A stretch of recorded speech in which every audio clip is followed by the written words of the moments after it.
within that first act that you're talking about, and as he or she moves up and eventually move to the fifth act in which they are ready to exterminate an individual. Go on, speak to it from that perspective. And thank you very much. And that is indeed how Dr. Gordon Allport would see it.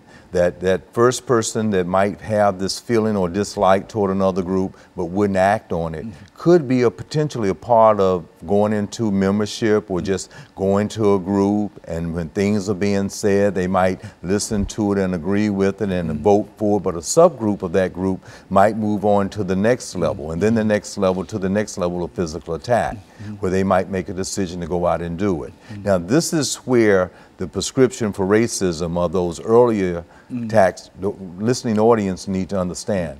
When that group of people start to go out and they seek out a group of people, whoever they might be, based on certain physical characteristics or where they might be socially located within a community, that they know they are targeting that group of people.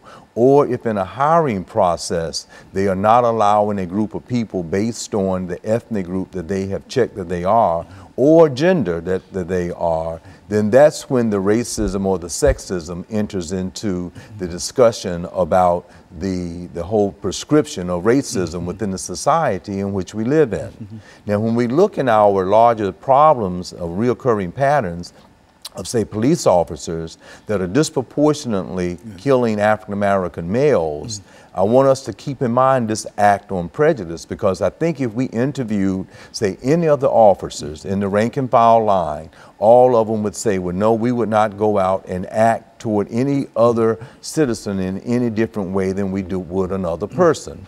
But out of that group, you can have someone that in their private life would avoid, and then in their private life would do some discriminatory acts. And this becomes a part of their subconscious, looking at the social psychology of it. And when they are out in the force, and then when they are out to stop someone, that individual may not be doing anything that is being degrading or not following the rules. Or even if they were not following the rules and you have to shoot them, do you have to shoot to kill, or could you shoot in the leg and they fall down and then they couldn't do anything? But is there something in that physical attack that emerges from how some of the preceding acts of prejudice may have been in the environment as you grew up that might cause you to then shoot to kill, or after you're down to continue to shoot 15 additional times? And so in a real sense, if you've got a group, hypothetically, of 20 people, and as they move from one stage to another, you might have only, 15 move up to that second stage, and then 10 to that third stage, and 5 to that fourth stage. And that fifth stage, in which there is an idea of extermination, you have only 1 or 2 out of those 20, but all might be considered to be what? Prejudice, but they've moved from one stage to another stage. Yeah, that's absolutely right. And now, as we are seeing this radicalization of other groups that are probably experiencing within the society or system in which we live in, some of those acts of the lesser stage of prejudice, they may then start thinking, how can I get back at that by this physical attack? So, and then I guess my point is, it can go from one ethnic group to the next ethnic group, or I hate to use this word, Uncle Tom, sometimes you can find people within one ethnic group that the dominant group can get another person to act and behave and think and say things in a certain way. I guess you want to say they've been bought out, or they may have assimilated to a certain degree that they may not try to understand that particular ethnic group, although they belong to that ethnic group themselves. However, going back to this issue of the problem that we are seeing in our society today, many people that might be the victims of it are now turning that into another type of act on prejudice and physically attacking. So I hate to date it, but as we have this conversation, there have been many types of attacks that have occurred in America and throughout the other country, and some people in their minds may be acting this thing out in a more physical, or to the point of exterminating another group of people, or the idea that another, even entire society, they could, regardless of who is in the building, if they are just called American, they want to get rid of them. So that's an extermination, an act on prejudice as well. So would you say, Dr. Sanford, that many individuals do have an opportunity. It's really a decision that an individual has to make as to whether he is willing to move from level 1 to level 2 to the final level. That is really an individual's decision, but it's sort of formed by the group itself, by the kind of folks that you're involved with.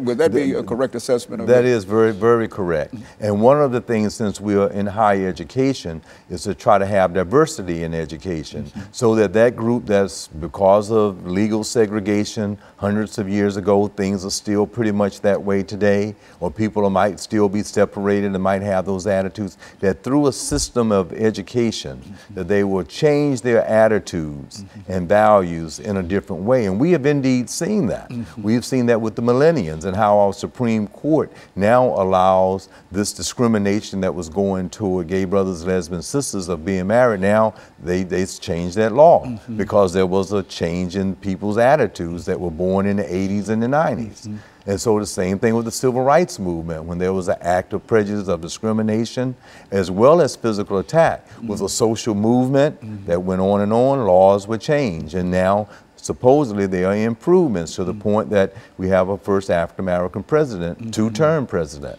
So we see change with the whole infusion, but you have to understand that those things are there. And this places someone in a high authority level to have to understand that much of the anti-locution is still very present, that first level within our society, of people just feeling in a very prejudiced way. And you can see within the political campaign that's going on at the very present time, when a person figures out there's a whole group of people, regardless of their education, economic status, they might feel depressed or suppressed, and they might start thinking in a way, and then they go out and they meet and they rah-rah about it. So you can see some of the people with their flags up and everything that ready to move to the next section. That's the next step of it. And so it's a thing of progression, you know, and if a person can exclude himself or get away from that kind of thing, he won't have an opportunity to progress. But as long as he is involved in the middle of it, he goes up with the rest of the group. Is that what we're saying? That's what we're saying. And we think we have a better America with more diversity, because we'll strengthen numbers, strengthen everybody being along and getting along. And we have the institution of religion that's supposed to help everybody have this type of ethic about ourselves. But the question becomes, as Max Weber would say in his classic book, the Protestant ethic in the spirit of capitalism. How does capitalism prevent us from being able to get along?